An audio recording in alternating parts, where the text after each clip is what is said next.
Olá, pessoal. É com enorme prazer que estamos aqui inaugurando o Livencast, primeiro episódio do podcast da Livem Energia. Meu nome é Nilo Júnior, sou engenheiro, sou diretor comercial da Livem e eu estou aqui com nossos convidados desse primeiro episódio. Vou apresentar aqui Bruno Pereira, engenheiro, diretor de operações da Livem. Obrigado, Nilo, obrigado, Diogo, Matheus aí, por me convidar e disponibilizar aí essa possibilidade de poder bater esse papo com vocês, que tem bastante relevância hoje no setor de energia, como gestores também, conselheiros de diversas empresas aí, o Diogo, é um prazer poder estar aqui hoje com vocês, falar desse tema tão importante aí hoje e que vem gerando bastante impacto positivo aí nas pessoas, na vida das pessoas, cada vez mais essas inovações no setor de energia. Bacana, Bruno. Apresentar também aqui nosso CEO e sócio fundador da Monexpar, a holding controladora da Livem, Diogo Bueno, economista. Diogo, prazer. Danilo, obrigado, prazer. Tudo bem, pessoal? Oi, Bruno, Matheus. Prazer estar aqui com vocês. Eu acho que, como o Bruno salientou, quer dizer, um momento importante do mercado de energia no Brasil. A gente espera poder contribuir um pouco aí para poder ilustrar o que vai acontecer com o setor de energia, sem a presunção de prever o futuro, apenas para poder discutir um pouco os impactos aqui. Um prazer, obrigado pelo convite. Bacana, Diogo. E o nosso convidado mais que especial nesse primeiro episódio, Matheus Cavalieri, Head de Inteligência de Mercado na PSR Consultoria, uma das maiores consultorias do Brasil no que tange regulatório e tarifa de energia. Matheus, prazer, seja bem-vindo aí pelo primeiro episódio. Bom dia, pessoal. Queria começar agradecendo por esse convite, fazer parte da inauguração desse podcast. Tenho certeza que vai ter uma vida longa e a gente vai conseguir contribuir bastante aqui com as discussões, não só que a gente vai ter hoje, mas nos episódios seguintes, com o setor elétrico como um todo. Eu sempre comento que esse é o momento em que a gente vai aprofundar isso, mas que a gente precisa trazer informação para as pessoas, conhecimento, para tomada de decisões mais inteligentes no futuro. Legal, Matheus. O objetivo aqui do podcast é exatamente esse, a gente propagar conhecimento, o público-alvo nosso que a gente espera aqui é o público em geral, consumidores de energia em geral, grandes, médios, pequenos consumidores, mas também profissionais do mercado, que desejam aí se inteirar e pegar insights sobre o momento do mercado, investidores, geradores, enfim. O objetivo é ser um papo bem amplo nesse primeiro episódio, bem descontraído e que consiga agregar aí bastante valor, bastante conteúdo para o público em geral, tá? Bom, eu vou começar então falando sobre a abertura do Mercado Livre, tá, Matheus? Já direcionando aqui para você, eu queria pegar um pouco da sua visão e da PSR ali, com essa abertura do Mercado Livre de energia, esse planejamento, abertura gradual do Mercado Livre para todo tipo de consumidor. Como vocês veem hoje essa abertura? Qual o impacto que vocês entendem que isso pode gerar no mercado? Legal. Esse é um tema que eu particularmente já venho estudando há bastante tempo. Eu até brinco, foi a minha primeira atribuição como estagiário lá atrás na PSR, mais de 10 anos atrás. A Priscila Lino, que era minha chefe à época, hoje está na Áurea, falou assim: Matheus, eu preciso que você estude sobre o projeto de portabilidade da conta de luz. Era o PL 1917. Mais de 10 anos atrás, a gente já... Não pode falar a idade. Hein, não. Sem expor ninguém, mas assim, é um tema que a gente já vem há muito tempo amadurecendo. Acho que esse é o principal recado, aqui no setor elétrico. E eu venho acompanhando a trajetória, A gente começou lá nesse projeto da portabilidade, passamos ali mais ou menos em 2017 pela CP33, que também trazia um pouco essa questão da liberdade de escolha, mais recentemente no projeto de lei 414, e acabamos culminando nessa medida provisória que foi publicada 2-3 semanas atrás, ali no meados de maio, em que foi definida essa abertura de fato do mercado. Mas eu acho que até me parece um pouco ruim a palavra abertura, porque hoje, de alguma forma, esse mercado ele já está aberto e ele foi aberto pela geração distribuída. A partir do momento em que os consumidores puderam começar a optar por ou continuar sendo suprido pela distribuidora ou fazer a sua própria instalação e geração distribuída, isso já era uma escolha, já havia essa possibilidade. O que essa medida veio trazer, na verdade, é mais uma opção para esse consumidor. Então, hoje, dada a medida provisória, os prazos, a gente vai comentar isso aqui um pouquinho mais à frente, tem a opção de ficar na distribuidora, né? Ele vai ter a opção de colocar o seu próprio painel, gerar sua própria energia, e também vai poder ir para uma empresa, assim como a Living, comprar a sua energia, né, para poder fazer esse suprimento comercial. Né? Então, eu acho que o que essa abertura entre aspas aqui, né, mas o que essa medida provisória traz é mais uma opção para esse consumidor. Ela expande o leque dele de opções para fins de suprimento de energia, que ainda é um tema que a gente precisa aprofundar muito, principalmente com os consumidores, vou chamar aqui de comuns, né, consumidores residenciais, comerciais, porque hoje, no final do dia, acaba que a gente a gente não tem muito esse feeling do como escolher o meu provedor, né? Chega uma conta, aqui a gente mora no Rio de Janeiro, chega uma conta da Light, todo mundo paga a conta, não sei como é que é o portfólio da Light, não sei mais detalhes sobre isso. Então, assim, a gente precisa, como eu falei no meu comentário de abertura, aprofundar esse conhecimento da população em geral para que consiga fazer escolhas inteligentes no momento em que essa abertura ou essa maior escolha passar a valer ali a partir de 2026, 2027. Se você me permite, Matheus, Nilo, assim, fazer só uma observação, eu acho que é isso mesmo. Né? O mercado, quer dizer, a abertura do mercado ela já existe, que concordo plenamente com você. Foi, na verdade, é mais uma opção para o consumidor brasileiro poder. Acho que a grande diferença aqui é o consumidor residencial, né, poder aí efetivamente comprar energia no Mercado Livre. Acho que talvez essa seja a grande mudança. E é um caminho natural que já ocorreu, né, em outros setores econômicos do Brasil. Telecomunicações, né, até a década de 90, né, você quando tiveram as famosas privatizações do setor de telecom, você começou a dar muitas opções e você viu o que foi a transformação do setor de telecom. Né? Hoje você tem mais celulares no Brasil do que você tem, de fato, pessoas físicas, né, residentes no país. Você teve o setor também, vou fazer uma brincadeira, de táxi. Você tinha um monopólio, você teve aí os aplicativos todos vindo para poder abrir. Então, toda abertura, quer dizer, ou expansão da abertura, eu acho que ela é muito benéfica.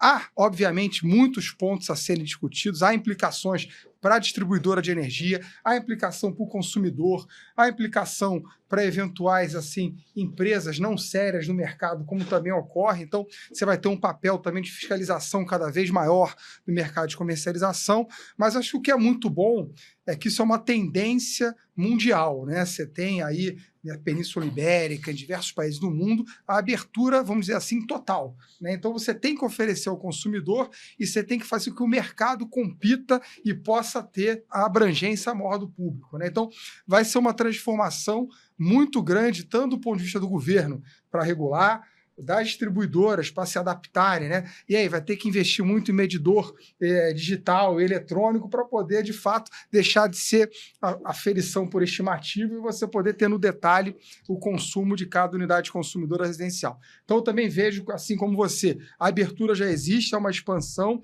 é um caminho natural, diversos setores econômicos brasileiros contribuíram para isso, e a gente agora tem que se preparar como consumidor, como empresa atuante no setor, né, e como governo brasileiro para poder enfrentar essa ação benéfica que a gente vai ter para o consumidor em geral. E assim, o Diogo colocou uma palavra que é muito interessante aí, que é a competitividade, né? Então, a partir do momento que a gente tem, né, uma nova oportunidade, né, de contratação de energia, vamos assim dizer, como o Matheus bem colocou, que já tem a GD, né, por compartilhado, onde você assina um plano, né, e tem ali um desconto na fatura, você tem, né, a possibilidade de investir num projeto na sua casa, e agora com a abertura de você poder adquirir, né, essa energia de outros comercializadores do mercado, isso gera uma maior competitividade no mercado. Então, diretamente, que as empresas precisam inovar mais, precisam ser mais, né, competitivas, especialistas, né, no que fazem, e criativas, né, para entregar soluções de produtos que sejam também aderentes, né, à adaptação ali do consumidor em termos de conhecimento, né, e a facilitação na forma que ele vai pagar, que ele vai receber essa energia no final do dia, né. Bacana, bacana, pessoal. Pelo comentário de vocês, dá para entender que o mercado ele está se tornando mais acessível, né? Mas isso implica uma série de desafios e o Brasil ainda tem um longo caminho para trilhar se a gente for comparar com o exterior, né? Onde pessoas, né, residências, já conseguem comprar energia no aplicativo, né? Através de marketplace. É um mercado muito mais desenvolvido. E você acha, Matheus, que o Brasil está caminhando, está no caminho certo para chegar lá? Bom, o bom, né, Nilo, da gente estar 10, 15 anos atrasada, que a gente tem a oportunidade de aprender com os erros que eventualmente foram cometidos sob o ponto de vista de política energética, política pública por esses mercados, né? E uma outra coisa positiva é que a gente já entra nesse ambiente considerando todo o ecossistema digital, né? Então, esse pessoal fez toda essa abertura 10, 15 anos atrás, em que a gente tinha uma outra realidade sob o ponto de vista tanto de acesso à informação, quanto também de digitalização de processos e tudo mais. Então, acho que a gente tem duas vantagens, se é que a gente pode tentar olhar o copo meio cheio, né, da gente estar atrasado nesse processo.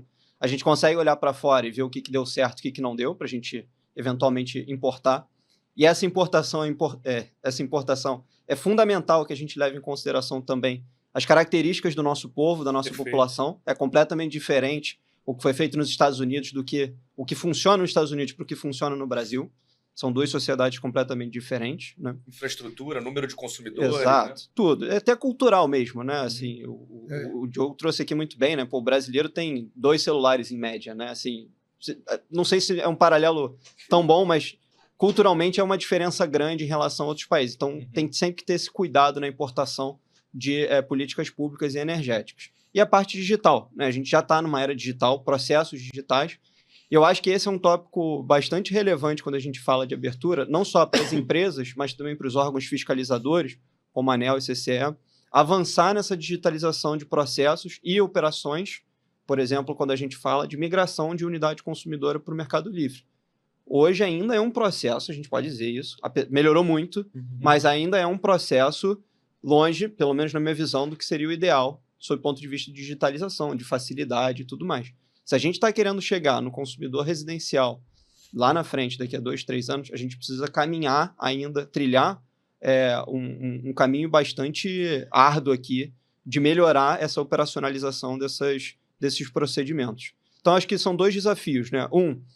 Apesar da medida provisória trazer a possibilidade da abertura, na nossa visão ainda tem muita coisa infralegal para ser feita, a gente pode debater isso aqui um pouquinho mais para frente. Então, sob o ponto de vista regulatório legal, já temos as bases, mas a gente precisa de algum detalhamento ainda. E, sob o ponto de vista operacional, de novo, estamos caminhando na direção certa, mas acho que a gente ainda precisa ganhar um pouco mais de corpo e musculatura para poder chegar justamente no ideal da digitalização desse processo. E até um ponto assim que eu acho que cabe colocar, né, nessa transição, hoje a gente vê, né, a CCE exercendo um papel muito importante, né, nessa formatação dos processos de migração, né, inovando em adaptar esses processos de migração para que sejam mais simples, né. Um exemplo disso foi a virada de chave que a gente teve agora em 24, né, com a abertura para toda a média tensão dos varejistas, onde simplificou muito os processos de migração. Então isso tem, né, trago bons resultados ali para o setor e para o processo, né, de migração em si, né, e um ponto de atenção, né, que fica aí de adaptação é como isso fica, né, com essa abertura para baixa tensão. Hoje a gente já tem ali medidores, né, automáticos digitais, onde a distribuidora coleta esse dado e já emite uma fatura digital diretamente, mas como vai ser essa adaptação, né, para a virada ali da migração da baixa tensão? Hoje, querendo ou não, ainda até o M-7 que a gente chama, né, que é quando finaliza o processo de migração do mês corrente, as distribuidoras ainda fazem ajustes da medição de faturamento, né, que é o SMF que a gente chama, né, e como isso fica, né, para a entrada dos consumidores residenciais, né? Vamos precisar de mais integradores, né, participando e auxiliar a distribuidora nesse processo? Acho que fica aí algumas perguntas, né, para serem respondidas e, ao mesmo tempo, de possibilidades de oportunidades que podem, né, se gerar no mercado para empresas, né, poderem atuar em conjunto nesse processo. Então, acho que isso é bacana. Esse ponto ele é bastante relevante, porque a gente também vem estudando um pouco isso lá na PSR, né, sobre o ponto de vista das oportunidades, né? Porque, num primeiro momento, o que fica na nossa cabeça é a distribuidora, em tese, ela é responsável, ou deveria ser responsável por fazer a troca desses medidores, eventualmente, né, se necessário. E aí tem 2 perguntas, né? Quando e como fazer isso? Então, algumas sugestões, né? A gente poderia ir fazendo por áreas, então começa-se numa determinada região, e aí você tem ganho ali de OPEX, porque você bota todo mundo para trabalhar na mesma região e vai expandindo isso, né? Ou faz à medida em que os pedidos forem chegando, isso é um pouco menos otimizado, mas eventualmente, sob o ponto de vista de OPEX. Mas isso pode trazer algum ganho também de agilidade para poder fazer a instalação e possibilitar essa abertura mais ampla. Uma outra possibilidade seria você deixar, e aí por isso que eu falei sobre a temática regulatória, você deixar que o próprio consumidor faça esse investimento, né, de acordo com, naturalmente, as regras e, enfim, da própria distribuidora. Mas a gente acha que tem um espaço interessante, pensando em oportunidade, para outros serviços que não só a compra de energia, né? A gente tem, e aí pensando num desenho de mercado mais para frente, né? Agregadores de carga, serviços de medição inteligente, isso tudo pode vir a reboque nesse momento em que a gente está justamente abrindo o mercado e também fazendo esse investimento, eventualmente, nesses medidores chamados inteligentes, né? Então, eu acho que tem que se avaliar justamente esses cenários para traçar qual que é o mais interessante para ser tomado, porque uma vez que a gente toma uma decisão, óbvio, nenhuma decisão necessariamente ela é irreversível, né? Mas seria legal a gente já estar orientado a algum tipo de política pública, desenho de mercado mais concreto, né? Pensando justamente nesses novos serviços que podem surgir. Eu acho que é legal também o que o Matheus trouxe, quer dizer, que nós, quer dizer, todo o mercado, né, que tenha sido surpreendido, né, pela MP 1300, ou a famosa MP de abertura do mercado, que é muito mais do que isso, né? Você tem ali também política pública de inclusão energética, né, da população mais carente. Não quero fazer juízo de valor, se excessiva ou não, mas na verdade a MP, ela fala muito além da abertura de mercado, mas toda mexida que o governo faz, é impressionante como se abre também uma série de oportunidades, né, de negócios, né? Então, para o setor empresarial, para eventual geração de emprego, né? Então, você tem aí, na verdade, diversos impactos, né, que têm que ser avaliados. Eu sei que, obviamente, o mercado está em polvorosa, todo mundo, porque você vai ter uma mudança muito relevante, mas você tem algumas induções que o governo acaba fazendo, que são, por exemplo, né, as companhias de distribuição, ou as famosas utilities, né, elas vão passar também, e não só elas, como as companhias mais integradas, ou as companhias que fazem energia de ponta a ponta, tem geração, tem comercialização e tem mobilidade elétrica, vão poder também virar de verdade as companhias one-stop shop, né? Você vai poder prover serviços adicionais.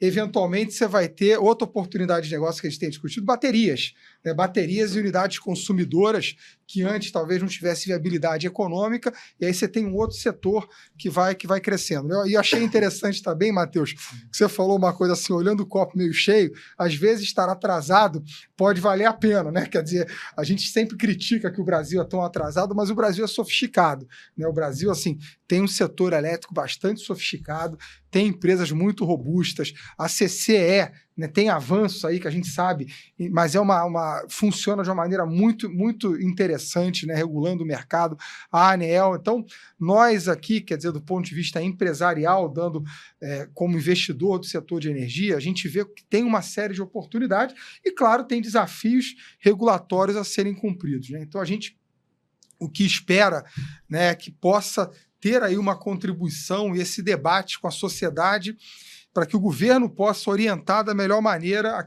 as políticas públicas e a regulação que vai prover as oportunidades e as falhas de mercado que porventura existam possam ser, de certa maneira, consertadas aí, né, nos próximos passos, na discussão com o Congresso Nacional e com a sociedade como um todo, né?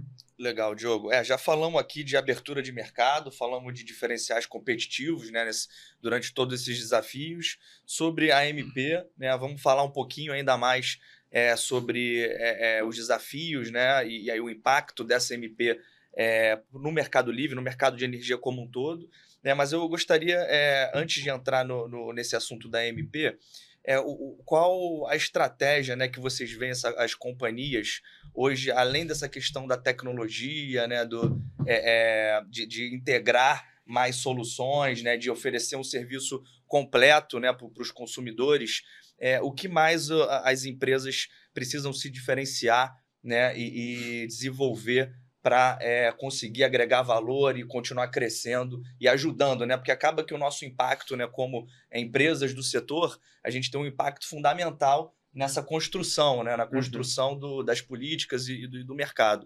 Como vocês veem isso? Nilo, se me permite, Matheus, aí, Bruno. Assim, acho que o primeiro é legal a gente, de maneira muito simples, ver o horizonte do setor elétrico, né? Antigamente, gerar energia dado que você não tinha uma complexidade no mercado de comercialização tão grande, era simples. Você construía usina, injetava na rede e pronto, né? Ou o governo garantia para você um contrato de longo prazo, ou você, antes era estatal, né? A grande geração brasileira era estatal, depois teve a abertura também do setor, privatizações ocorreram não só no mercado de distribuição, como no mercado de geração, então era simples. Aí você teve a evolução para o desenvolvimento do mercado livre, aí só tinha os grandes consumidores de energia que podiam. Então, assim, eu entendo, né, que olhando o espectro da geração e da comercialização, para fazer simples, né, o elétron, ele é uma commodity, né? Uma vez que você gerou o elétron e colocou na rede, você não diferencia mais se ele é térmico, se ele é eólico, se ele é fotovoltaico, de qualquer fonte. O produto está ali e ele é balizado, né? Não, está ali, ele está na rede, tá certo? O que vai diferenciar, que é o que está sendo o indutor agora final no mercado brasileiro, que é chegar na residência, se vai ser atingir em 2027 ou vai ter que postergar porque não vai ter tempo hábil para as companhias se adaptarem a uma outra discussão, é o pacote de serviços, né? Eu vou escolher comprar energia da empresa A ou da empresa B pela qualidade do serviço a ser prestado, pelo combo, olhando mais adiante, sei lá, mais 5 anos, em um setor também de mobilidade elétrica se consolidando, e aí você vê, eu vou fazer combo, vou comprar energia para minha residência, mais para recarga do meu veículo elétrico. Então, eu vou pagar R$300 por mês, por exemplo, que seja, vou ter direito a recarregar tantos quilowatt-hora no meu carro e combinar o consumo dentro da minha residência. Então, eu acho que a grande diferença e que as companhias todas vão ter que estar preparadas é exatamente na prestação de serviço ao consumidor final.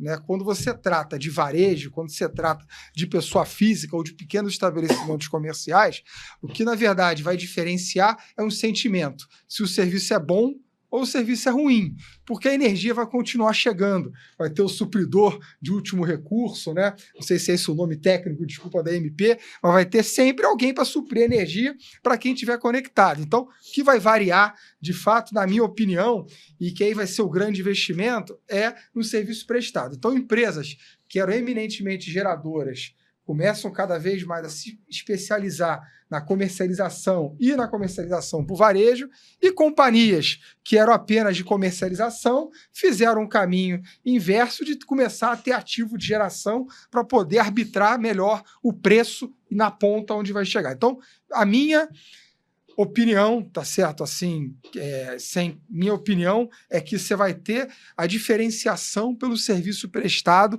porque o consumidor final vai ter o dilema da qualidade. Não tem qualidade serviço prestado mais ou menos. Se é mais ou menos, a gente não volta no restaurante. Ou ele é bom ou ele é ruim. Então não vai ter entrega de energia boa ou ruim. E aí eu fico com pena da distribuidora, porque quem sempre no final do dia apanha é a distribuidora, né? Porque se falta energia, geralmente pode ser um problema de geração, mas é muito mais um problema de você não ter energia chegando ao problema geralmente de distribuição. Então, esse também eu fico sempre olhando o lado da distribuidora, que sofre muito aí, que sempre o problema ou é da Enel ou é da Light, falando aqui do Rio de Janeiro, né?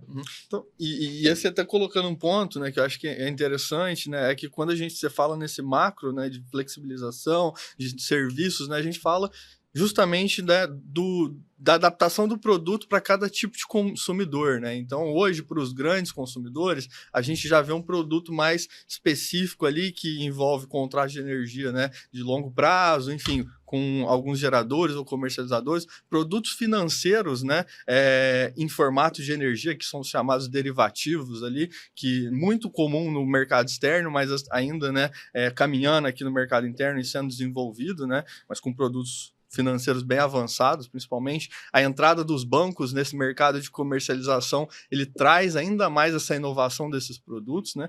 E quando a gente vai, né, para o setor ali, né, de varejo, né, diretamente, a gente pensa em produtos que há 3 anos atrás não eram uma realidade muito clara, que são flexibilidades, por exemplo, de 100%, né? E hoje a gente já vê isso é muito comum no mercado, principalmente para os varejistas, né, que se tem.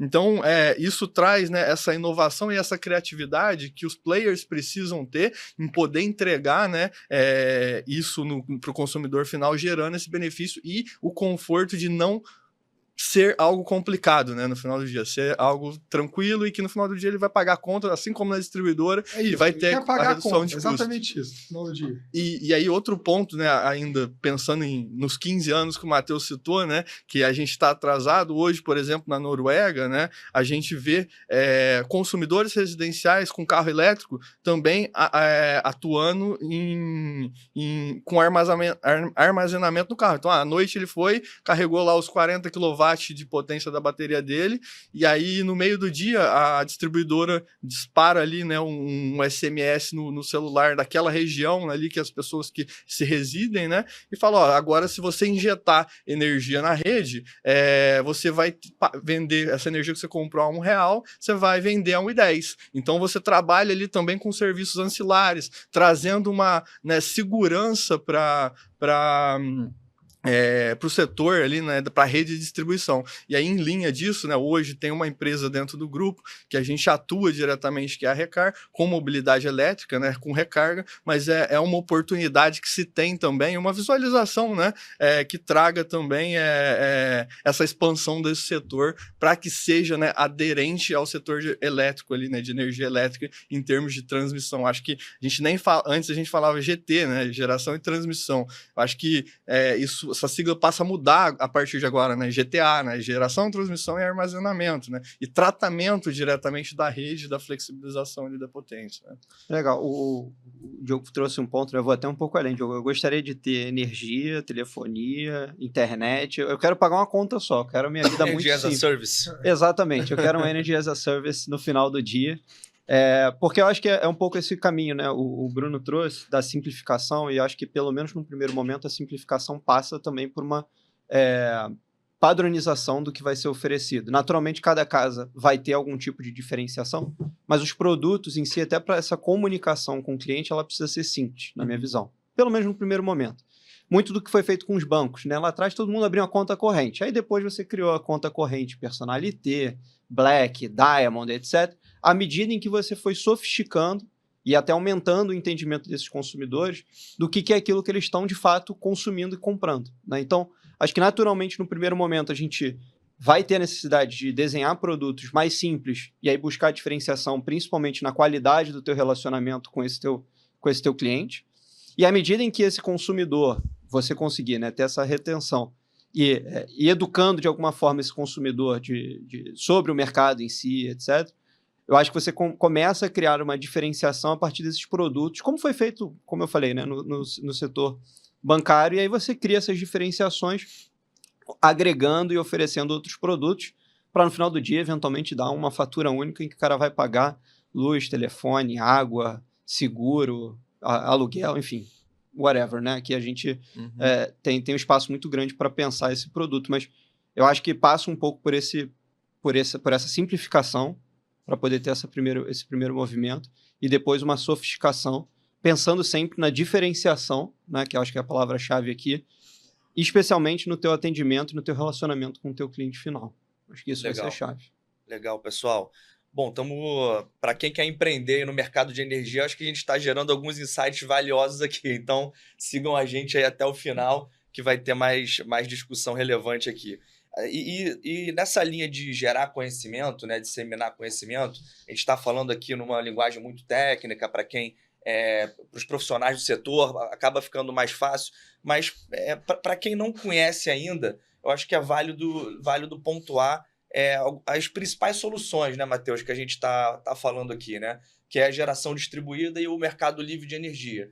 Né? Então, hoje eu vejo, né, como diretor comercial da Living, que existe ainda muita carência de informação, apesar desse mercado já existir, né, o mercado livre desde 1995, né, começando com os grandes consumidores, grandes indústrias, e sendo flexibilizado, né, sendo aberto de forma gradual até o consumidor residencial, como a gente está prevendo, as empresas ainda, né, a gente fala com supermercado, hotel, colégios, enfim, consumidores de médio porte, vamos dizer assim, ainda carecem, né, de informação sobre o que é o quê, né, o que é geração distribuída, o que é mercado livre. Então, você sente isso também lá na PSR, né, que falta informação sobre essa dificuldade, né, do consumidor de escolher o que é melhor para ele, qual é a melhor solução para ele? Eu acho que essa discussão, as discussões, na verdade, sobre o setor elétrico em si, ele é um setor muito nichado, né? Essa é a grande verdade. E aí, porque lá atrás, como o Diogo trouxe, a gente estava fazendo investimentos bilionários, eram poucas pessoas que tinham acesso e tudo mais, né? Mas tem um ponto super positivo quando a gente fala de cultura do brasileiro, que o brasileiro, ele pode até nem ser tanto inovador assim, mas ele é bastante imitador, pensando de uma forma mais ampla, né? E a gente vê que isso foi uma tendência até na própria geração distribuída. Eu já vou chegar lá nessa diferenciação, né? Mas assim, à medida em que as pessoas foram colocando painéis nas suas casas, entendendo como é que eram os modelos de negócio, isso vai ser falado para um primo, para uma tia, para a mãe, para o avô, etc. Então, assim, essa capacidade de contágio do brasileiro, muito por conta da nossa característica, e aí de imitação no bom sentido, né? Da gente entender o que vale a pena e buscar justamente redução de custo, né? Ela é muito poderosa. Então, acho que isso também vai ser um pouco o centro dessa popularização, digamos assim, do mercado livre, né? Mas, naturalmente, tem um processo, que é esse processo de catequização, que a gente brinca, né? Que é a gente conseguir chegar nessa ponta final explicando de forma clara o que é e quais são as opções dele, né? Hoje, por exemplo, a gente já começa a observar na televisão alguns anúncios falando sobre o mercado livre. A gente já começa a ouvir na rádio alguns anúncios falando sobre isso. E é natural que isso se intensifique à medida em que você tem um mercado maior para ser atingido, né? Então, minha expectativa é que esse marketing, no final do dia, né, das empresas, ele vá aumentando agora com os efeitos da medida provisória. E aí, só para o pessoal aqui também não ficar perdido, né, quando a gente fala hoje do consumidor, vou colocar aqui residencial para facilitar um pequeno comércio, uma pequena padaria, alguma coisa. Basicamente, hoje ele tem duas opções, né? Ou ele consome, naturalmente, compra, entre aspas, aqui, energia da própria distribuidora. Isso é um processo natural e a qual todo mundo está mais ou menos acostumado, né? Ou seja, todo mês, eu que moro aqui no Rio de Janeiro, chega uma conta da Light para eu pagar, né? O mercado cativo, né? Exatamente, o mercado cativo. Ou eu posso, na verdade, entrar num esquema que a gente chama da geração distribuída, né? E essa geração distribuída, ela basicamente existe em dois sabores aqui para simplificar a discussão.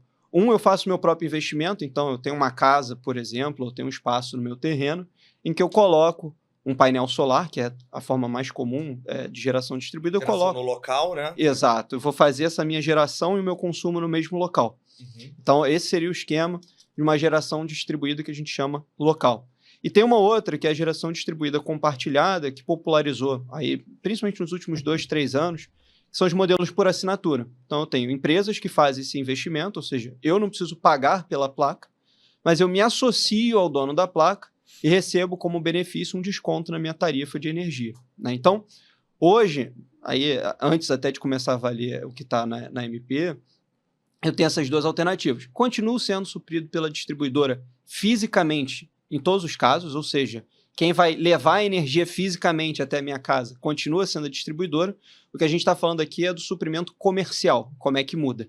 Se eu continuo comprando a energia da distribuidora comercialmente, e aí pagando o preço que no final do dia ela tem, que é regulado, ou se eu vou, na verdade, para um esquema de geração distribuída, quer seja fazendo o investimento ou me associando a um player que já tenha feito esse investimento.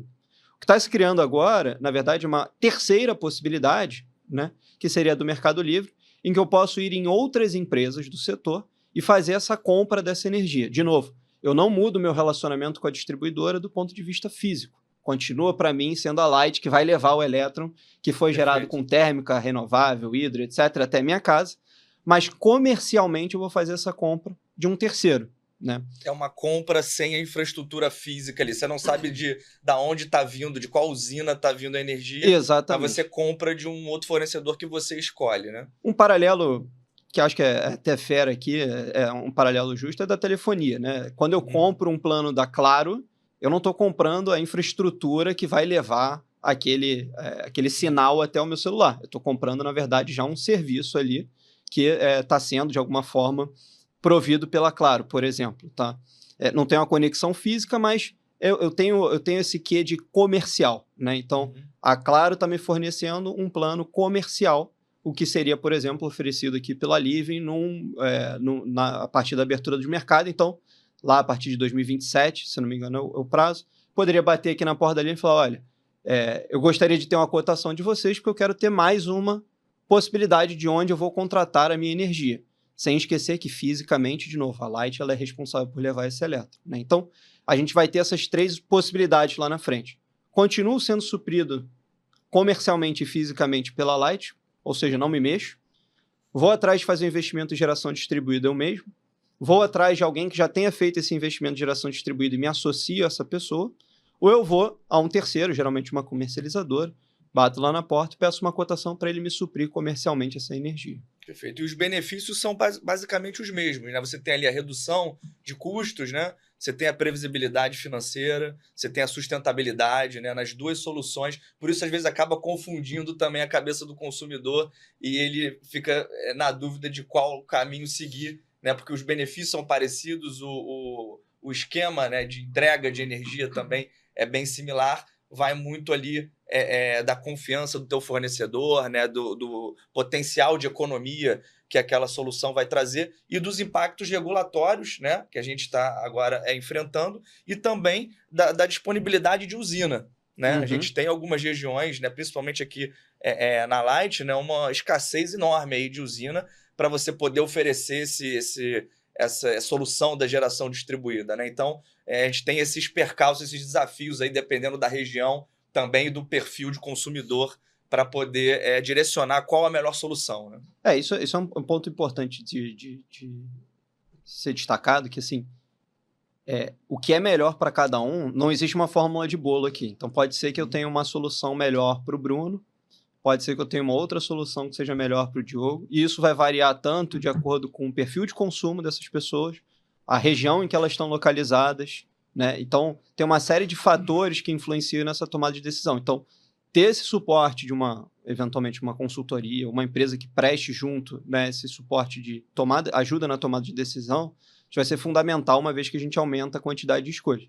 À medida em que você vai popularizando esse negócio e o negócio de energia como um todo, né, vai se tornando até mais intuitivo para as pessoas tomarem a decisão um pouco sozinha, né? Como era, por exemplo, na questão de investimentos. Lá atrás a gente tinha o gerente do banco que me falava os produtos, etc. Hoje em dia as pessoas estudam sobre quais são os melhores investimentos, muitas vezes tomam decisões sozinhos, mas a gente não deixou de ter a figura do assessor de investimentos. Perfeito, né? Perfeito. Então, eu acho que tem um mundo aí que todo mundo coexiste, né? E que, de novo, a gente vai chegar lá a partir do momento que a gente for ganhando maturidade aí nas discussões. E isso faz parte da disseminação de conhecimento, né? Que você comentou antes, até se a gente for pegar 3 anos, 4 anos atrás, 5 anos, a gente tinha 1, 2 empresas, né, que disseminavam aí informação no mercado. Hoje a gente vê diversas empresas, inclusive grandes jornais, né? O Valor, Globo, né, Estadão, sempre, né, tendo uma coluna ali específica, eventualmente com alguns acontecimentos macros, né, destacando todas essas mudanças que vêm ocorrendo no setor elétrico, que apesar de complexo, né, nichado, como o Matheus, né, comentou, ele vem, né, se destacando nessa, né, amplificação aí do conhecimento a ser disseminado. Isso é importante porque às vezes, né, coloca aí em xeque, né, a decisão das pessoas, né, em aderir isso, né, dentro da sua rotina, do seu dia a dia, algo que já está, né, porque ele já consome, ele já paga, né, mas em uma decisão mais escalonada, que eventualmente ele pode optar por algo talvez que é mais simplificado, que é uma assinatura de uma GD, por exemplo, né, compartilhada, entendendo um pouco mais, né, agora eu vou para o Mercado Livre que talvez eu alcance um resultado maior, porque gera mais competitividade, né? E a partir disso, né, já estando, né, familiarizado diretamente, talvez faça sentido avaliar também o investimento numa geração. Então, é um processo, né, de desenvolvimento que desencadeia também, né, no investimento parcial, né, e da tomada de decisão, e no fim do dia também podendo ser um autônomo ali, né, tendo ali a sua própria geração. Então, acho que a palavra, né, que o Matheus usou, ela foi muito feliz, né? É simplificação. Né? A gente tem um conselheiro, né, numa das empresas, que ele fala assim: consumidor quer energia com desconto e com qualidade. Ponto. Quer dizer, então, o desafio final, eu acho que tanto eu gosto sempre de chamar a atenção do ponto de vista regulatório, né? Se o consumidor final quiser entender os seus direitos e as obrigações do agente comercializador de energia, como é que ele consegue ter visibilidade da simplificação, e para quem vai vender energia e vai capturar esse mercado também. Acho que é um outro ponto interessante, comparando com o exterior, né, eu não sei o quanto vocês analisaram isso na PSR, Matheus, o nível de penetração, né? Países que fizeram esse movimento, eu estou falando, obviamente, do consumidor pessoa física residencial, o nível de penetração quando houve abertura, né? Ou quando houve abertura, doutor, você usou de novo no início correto, já há abertura, ampliação da abertura do Mercado Livre. Qual é a expectativa, não sei se vocês já fizeram essa estimativa, ou se é confidencial também, que você entende que o governo brasileiro tem, ou seja, da penetração do consumidor pessoa física? Qual a expectativa desses consumidores, pessoas físicas, tomarem a decisão de migrar, experiência mundial, se quiser dar a experiência internacional melhor, que eu acho que talvez falar do universo brasileiro possa ser mais difícil, em virtude de a gente não ter a regra ainda totalmente clara de como é que vai ser o jogo aqui, né? Claro. Então, como eu comentei, a gente tem uma vantagem nesse processo que é a digitalização e o acesso à informação. Então, se esses caras lá atrás abriram ou ampliaram seus mercados há 10, 15 anos atrás, eu não tinha o Instagram ali para poder fazer publicidade, eventualmente atingir um número maior de pessoas. Então, dependendo do mercado que a gente estiver olhando, foi um processo mais lento. Em outros mercados, na verdade, foi até um processo obrigatório. A gente tem mercados em que eu sou obrigado a ser um consumidor livre, eu não tenho opção de ser um consumidor cativo, né? Então, esse é um ponto também de política energética. Mas, assim, o que a gente tem de perspectiva aqui para o Brasil, Diogo, é que esse processo ele se dê em fases, né? Como eu falei, eu acho que tem um primeiro momento em que essa coisa vai andar mais devagar, né? Até as pessoas entenderem, vai colocando o pé ali na beiradinha da água para ver como é que é, sentindo a temperatura. Mas assim como a gente observou com a geração distribuída, eu acho que é um processo que, a partir do segundo ano, mais ou menos, a gente tem uma explosão de casos aí de migração. Então, nossa perspectiva lá na PSR, em grandes números, né? A gente acha que de todo o mercado potencial, mais ou menos aí uns 60%, 65% desse mercado vai optar por fazer esse tipo de migração lá na frente. Esse é um número que a gente trabalha na PSR. E a gente acredita muito que esse é um processo que, como eu falei, uns 2 anos um pouco mais lento e depois uma aceleração ali que vai durar uns 3, 4 anos. Então, estamos falando de um atingimento desse mercado potencialmente livre. Aí entre 5 e 6 anos a gente teria esse atingimento desse mercado potencial. Então, se a gente está falando de 2027, estamos aqui conversando de que potencialmente 65% das 80 milhões de unidades consumidoras hoje no baixa tensão já teriam migrado ali até 2033, 2032, enfim, começo da próxima década seria um bom balizador. Não, interessante, acho que é interessante isso. Só para dar um exemplo pessoal, eu vivi em Portugal 2 anos, né, com a minha família, e eu tive na porta da minha casa a Galp batendo na porta da minha casa, 2 vendedoras falando, pega aqui, você quer comprar energia, aqui no Mercado Livre você compra energia, compra gás natural, e aí eu falei assim, tá bom, me dá aqui, e aí a gente foi olhar, enfim, acabei não mudando do meu fornecedor, mas é isso, você acaba tendo, é impressionante, né? E eu também querendo chamar a atenção aqui, a combinação de eventualmente aí a tão propalada e esperada abertura também do mercado de gás natural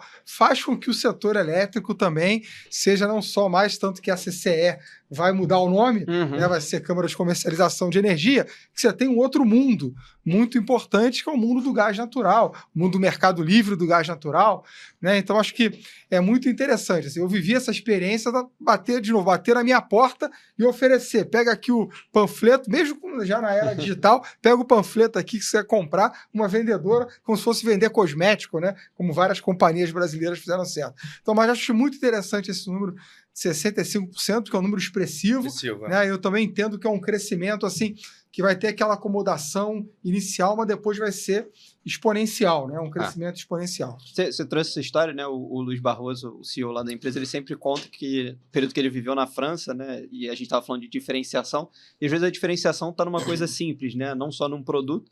Mas ele falou, cara, eu escolhi meu fornecedor porque os caras me prometeram aqui uma bicicleta. É isso. E aí eu topei, assim, o preço era mais ou menos o mesmo, mas o cara me ofereceu, foi lá na porta da minha casa, me ofereceu uma bicicleta, eu falei, beleza. Então, assim, de novo, nesse primeiro momento, né, essa simplificação, como a gente falou, e a oferta e a qualidade desse relacionamento com o cliente, eu acho que vai ser fundamental para a gente começar a rampar, o início dessa rampa de migração. E aí depois, cara, acho que vai ser natural, assim, como tudo que a gente consome hoje em dia.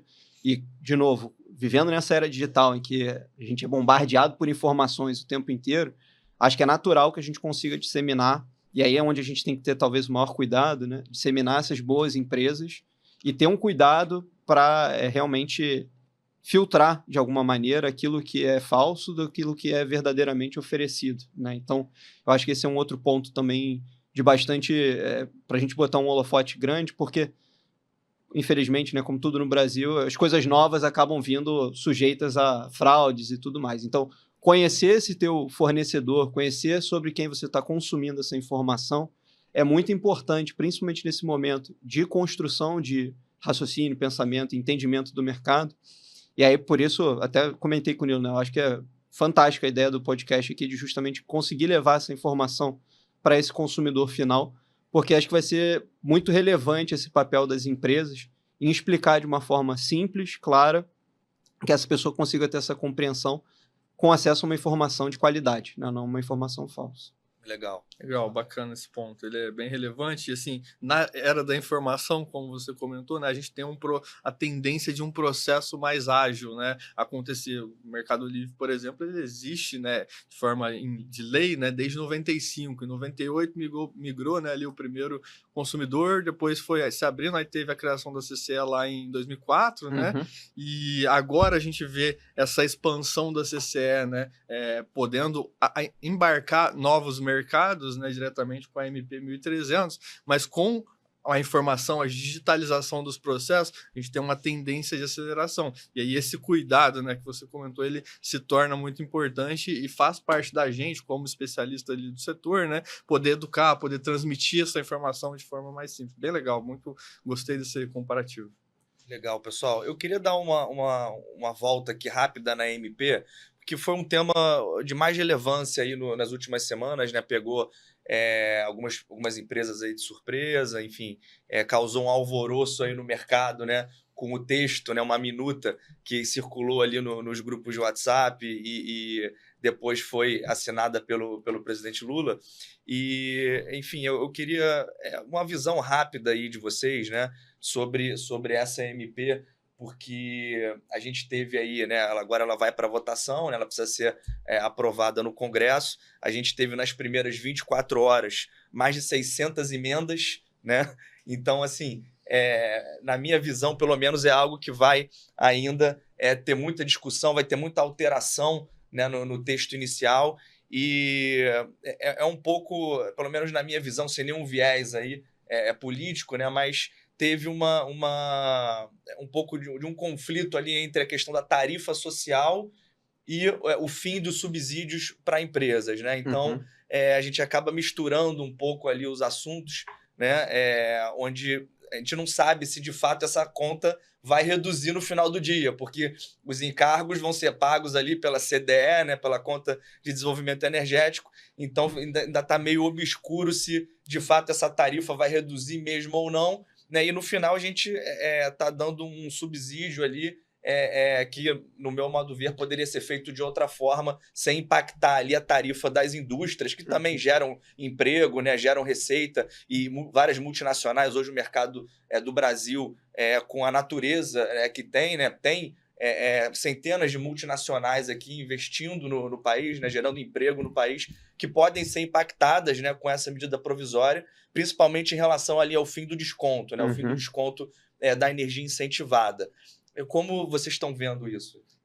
Eu vou pegar a palavra aqui de novo, para começar. Eu acho que, assim, se eu tivesse que fazer apenas uma primeira reflexão, né, eu acho, né, que misturou-se na mesma medida provisória política pública com reforma setorial. Né? Então, assim, não estou dizendo que não tem que fazer política pública, você não tem que fazer a famosa inclusão energética, não vou discutir aqui. Tem pontos positivos e pontos negativos. Como tudo na vida, tá certo? Então, eu só acho que, assim, a reforma em si do setor elétrico como um todo, a famosa aí, de novo, não posso não remeter, que é o que ficou muito famoso, popularmente famoso, a abertura total do mercado, ela é discutida há muitos anos, né? Desde o governo, muitos governos que tem lá na mesa do ministro uma proposta do Poder Executivo de mandar o Congresso Nacional para discutir.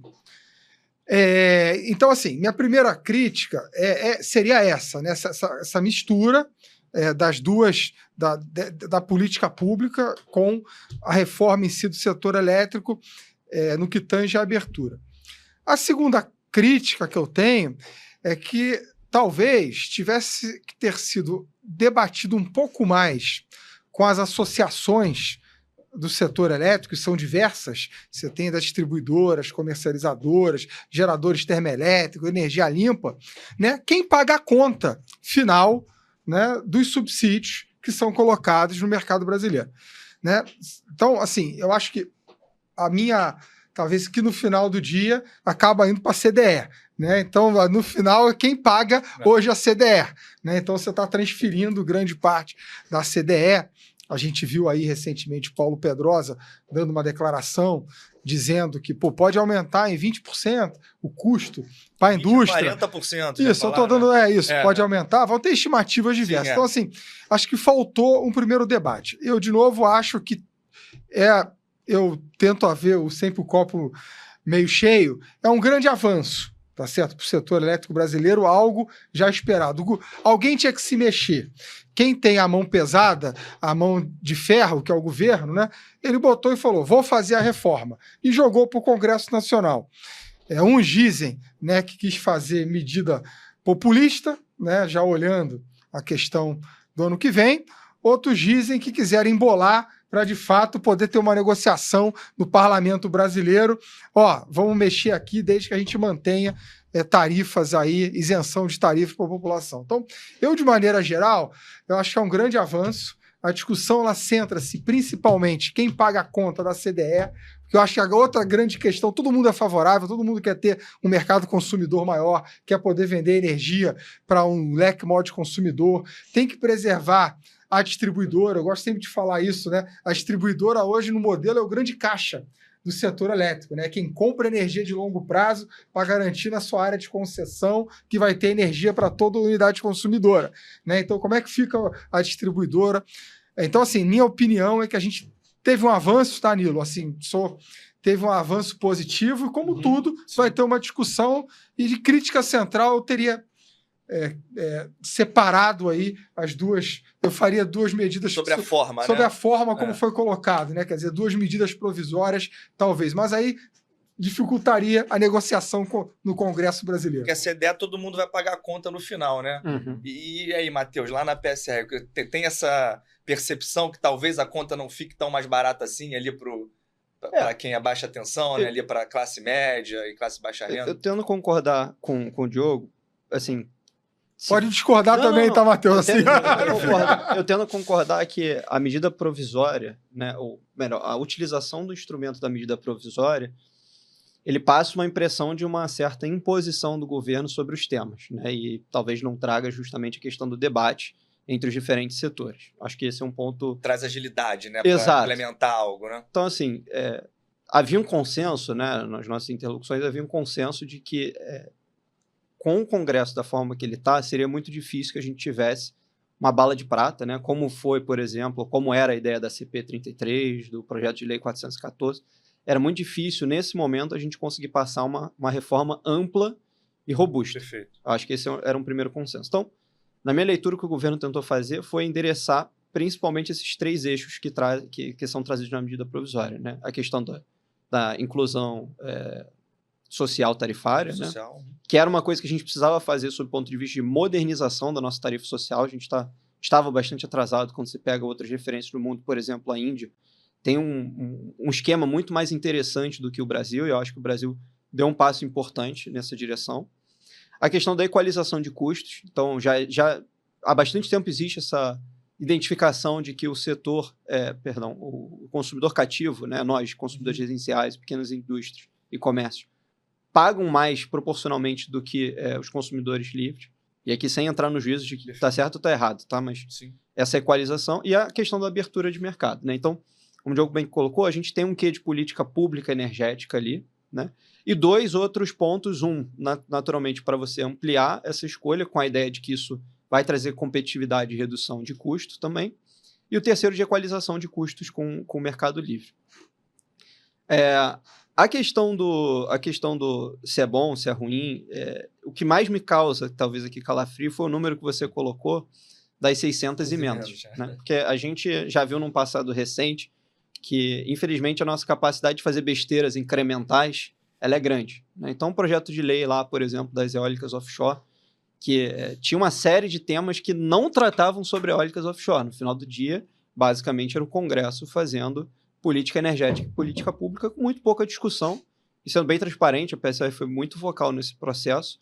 Assim, decisões que nos pareciam sem nenhum embasamento técnico para serem tomadas. Tá? Essa é uma discussão que ainda está rolando. Então, o que me preocupa é a gente, dentro dessas emendas, conseguir, de alguma forma, trazer isso, que já foi vetado pelo presidente Lula, né? Trazer isso de volta à tona, né? E toda essa discussão, e etc. Então, o que a gente lá na PSR mais faz, dia a dia, é olhar quais são essas emendas e tentar identificar se tem alguma semelhança com isso. Porque eu acho que aí é onde está o maior perigo, e o Diogo também trouxe, né, na questão da negociação, eventualmente para poder passar uma coisa ou manter uma coisa dessa medida provisória, eventualmente você vai precisar abrir mão, e aí na negociação política é assim, a gente não pode mudar a natureza da negociação política, vai precisar abrir mão e deixar passar uma outra coisa que eventualmente não seja o ótimo. Perfeito. Né? Acho que essa é uma preocupação. Assim, eu acho que cabe colocar também, né, a questão de tudo que a gente falou aqui, né, no início da conversa, né, sobre a disseminação de conhecimento, né, sobre o convencimento de você mostrar para o consumidor que isso é simples, né, e aí, né, nesse contexto geral da MP, quando a gente fala ali, né, do fim do desconto, né, para esse ano, mesmo diante, né, de 22 ali, né, ter tido o fim das outorgas, essas outorgas estar prevendo, né, esses descontos para os consumidores pelo período de vigência, né? Quando a gente traz essa MP, né, para o que foi colocado nessa MP e tem ali, né, um fim do desconto a partir desse ano para os contratos fechados, a gente gera também uma insegurança jurídica, né, no mercado de energia. E na mesma forma que o consumidor varejista, que o ano passado eu venci ele, né, que ele teria ali esse desconto, esse benefício, né, na energia, porque estava previsto em outorga, esse ano tem uma medida, né, sendo colocada que dá o fim desse desconto. Então, traz também essa insegurança, né, de forma geral. Para o gerador também, para o investidor também, que vai ter a viabilidade dos projetos dele reduzida, né? Exato, são ambas as pontas, né, que eu acho que é um ponto de atenção que deve sim, como o Diogo bem colocou, ser bem discutido, né, entre as associações, entre as empresas, né, que estão ali vinculadas no mercado, nesse contato próximo ao governo, para ajudar a fomentar, a modernizar, né, e trazer uma inovação positiva, né, no setor. E aí nesse ponto tem dois aspectos, né? Naturalmente que isso foi posto como uma forma de você reduzir o custo para você poder, de um lado, para poder aumentar do outro, né? Eu, particularmente, tenho uma preocupação muito grande, porque, querendo ou não, o setor elétrico ele ainda é um setor muito bilateral. Então, a gente tem riscos colaterais grandes nesse processo. Então, como o Nilo colocou, né? Por exemplo, os investidores fizeram investimento, tomaram dívida, etc., assumindo que eles teriam, não necessariamente aquela receita, mas aquele direito adquirido, né? E a partir do momento que você quebra essa regra no meio do processo, você começa a trazer um risco, por exemplo, para esse investidor com o banco, né, que está financiando, dele eventualmente não conseguir honrar essa dívida. Traz um risco também, por exemplo, para os varejistas. Então, acho que realmente foi uma regra ali que ficou... entendi a lógica da regra, mas realmente precisa de uma discussão. E aí, talvez uma alternativa que a gente já vem debatendo há muito tempo, faz sentido essa tarifa social ser paga pelos consumidores ou ela deveria ser paga pelo contribuinte? Porque, assim, é uma discussão de política pública e energética, né? A grande questão é que hoje a gente não tem espaço no orçamento da União para poder fazer a inclusão desse volume que, enfim, passaria aí de 10 bi, 11 bi mais ou menos, né? O governo está tentando de toda forma criar novas fontes de receita para poder honrar com o que ele já tinha se comprometido.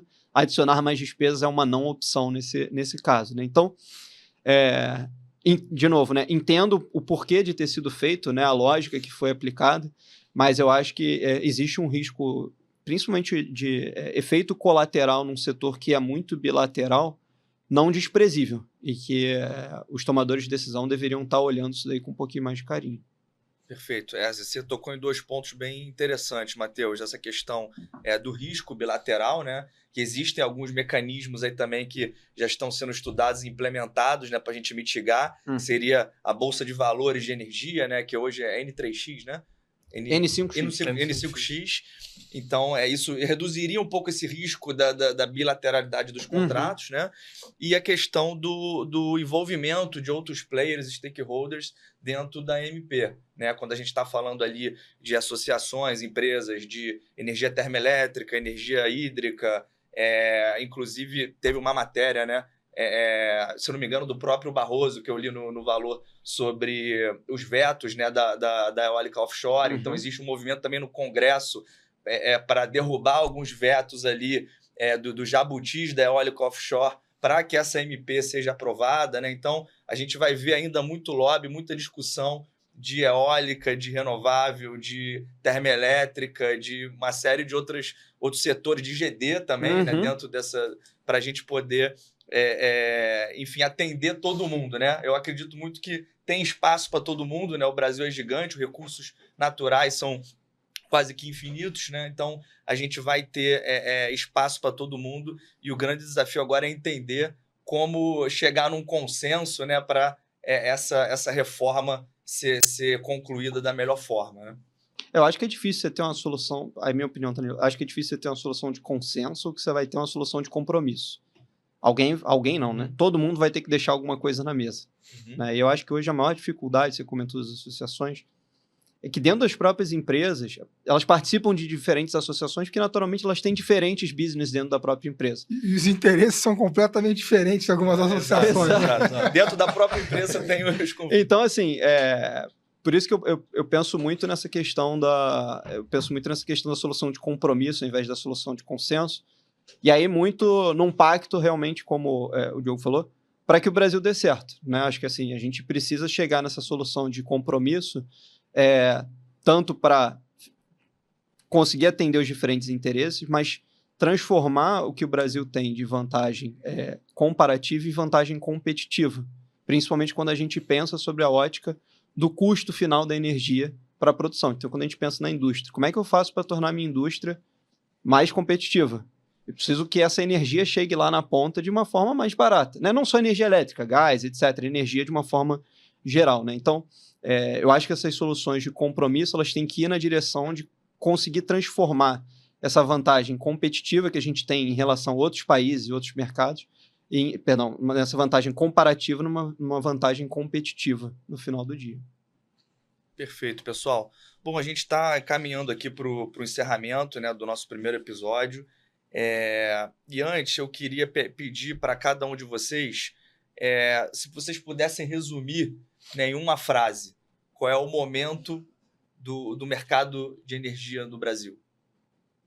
Começa eu de novo, então? Vai lá. Bom, Nilo, eu acho que o mercado é um momento de grande oportunidade, né, para as empresas que estão aqui instaladas, um momento de uma transformação do mercado de energia brasileiro desafiador, né? Ao mesmo tempo que você tem as oportunidades, você tem muitos desafios e as empresas, os investidores, eles precisam estar muito próximos às suas associações, muito próximos aos governos, ao Congresso Nacional, para poder fazer com que essa primeira cartada que o governo brasileiro deu, né, o poder do governo brasileiro, na minha opinião, é de fazer o mercado se mexer. Então o mercado agora se mexeu, está se mexendo, para a gente poder ajustar, no bom sentido, né, o novo modelo do setor elétrico daquela maneira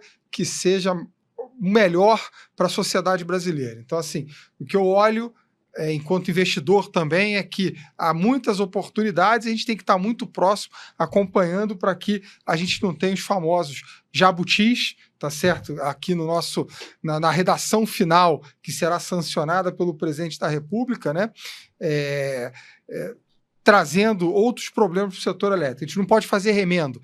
Acho que o Brasil avança, não pode fazer penduricalhos. Né? Esse é o que eu estou olhando. Né?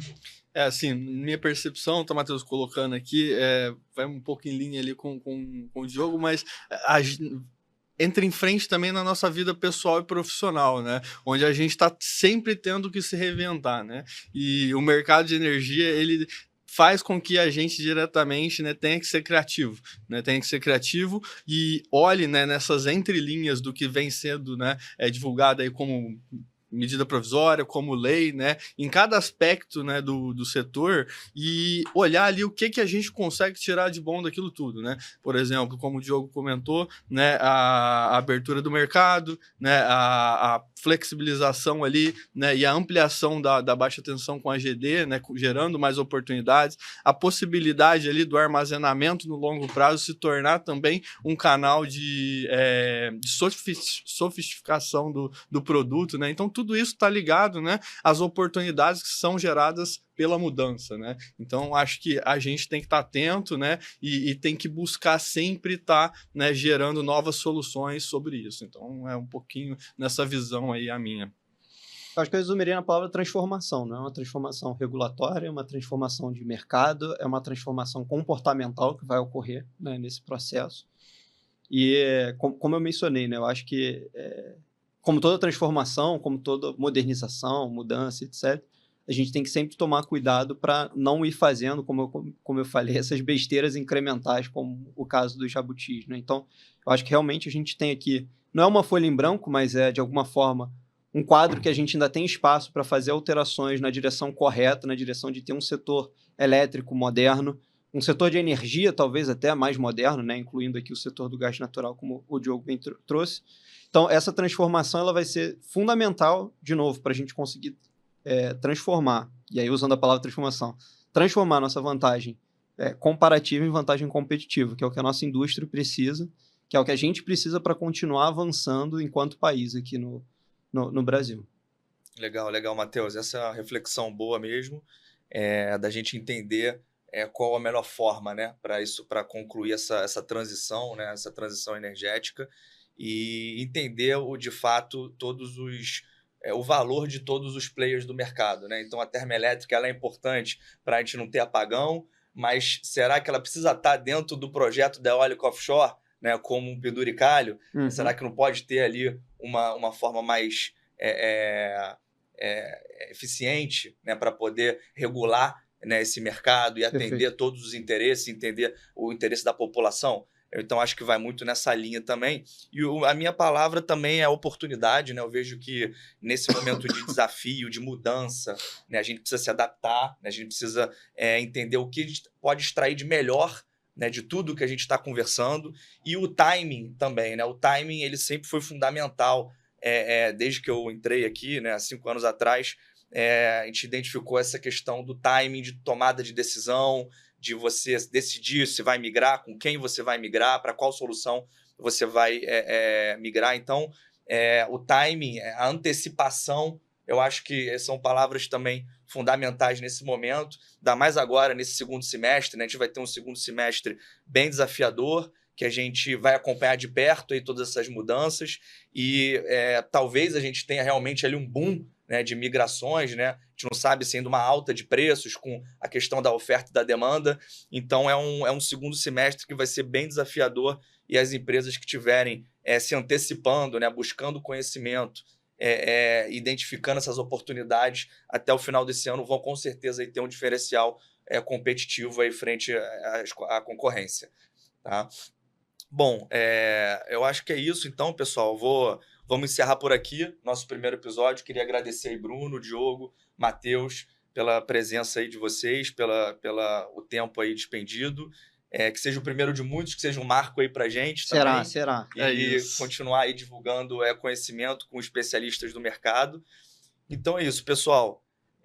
Sigam a gente nas nossas redes sociais, nas plataformas também de streaming e de áudio. Tá? Se você é investidor, compartilha com seu sócio. Se você é profissional do mercado de energia, compartilhe com a equipe. Se você é só consumidor de energia, compartilhe com aquele amigo chato que vive reclamando da conta de energia.